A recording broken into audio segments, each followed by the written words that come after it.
In this tutorial we're going to continue adding things to our game. So at the moment we are successfully able to draw our world. What we're going to add now is we're going to add a player. Now the player is going to be dynamic. We need some way of remembering our player, so to do that we're going to create a variable. Let player. Now when I create these variables at the top and I don't give them a value, their value is undefined. That means it doesn't have anything associated with it until I give it that value later on. So where are we going to create our player? Well, we're only going to do that once, so we're going to do that in setup. So after I've created my canvas, I'm going to create my player. Create the player.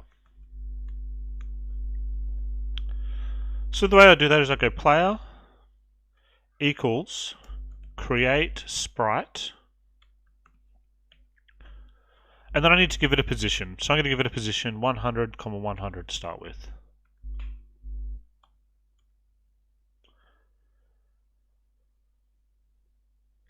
So what does that do in my game? Well, at the moment it doesn't actually draw anything because I haven't told it to render. So let's go down the bottom here, and I'm going to draw my sprite. Now I'm going to draw it after death but before foreground. And the reason I'm going to do that is because I want to eventually have the foreground look like it's on top of the player, so it needs to be drawn after the player is drawn. So I'm going to draw a sprite, and the sprite that I'm drawing is my player. And now I will refresh, and there is my player sprite at the moment. It is just one big rectangle or square, which is not really exciting. So perhaps we need to add a little bit of information. So first thing we're going to do is we're going to give our player a velocity. Now velocity is just almost a synonym for speed, so we're going to give it a horizontal velocity of 0. Player.velocity x equals 0, because x is horizontal, y is vertical. In fact, to show what that does, let's just give it a velocity of 2. Okay, and we'll refresh now, and it has a velocity of 2. That means it's going to move 2 pixels to the right every single frame until it goes off the screen.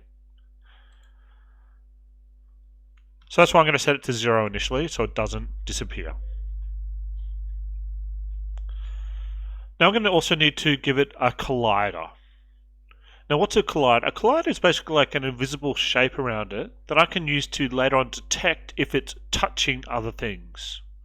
Because through touching other things, that is what's going to prevent it walking through walls. So player dot set default collider.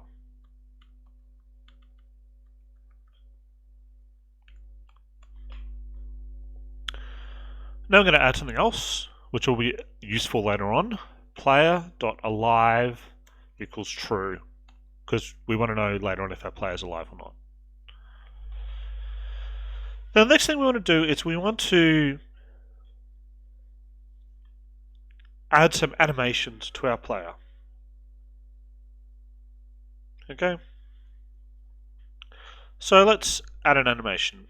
Player.add animation.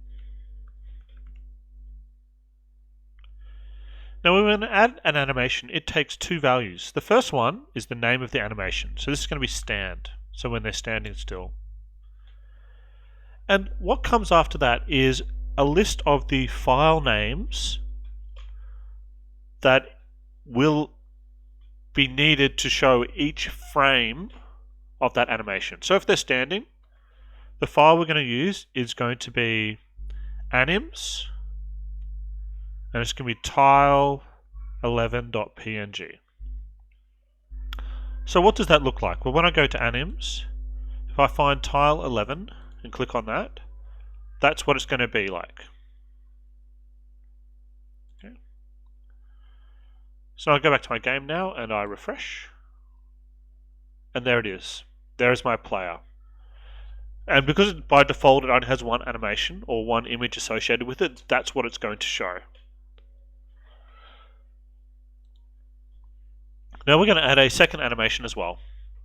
A walk-in animation. So player.add animation. Once again, it's going to have a name, which is going to be walk. And I'm going to put 3 files in this.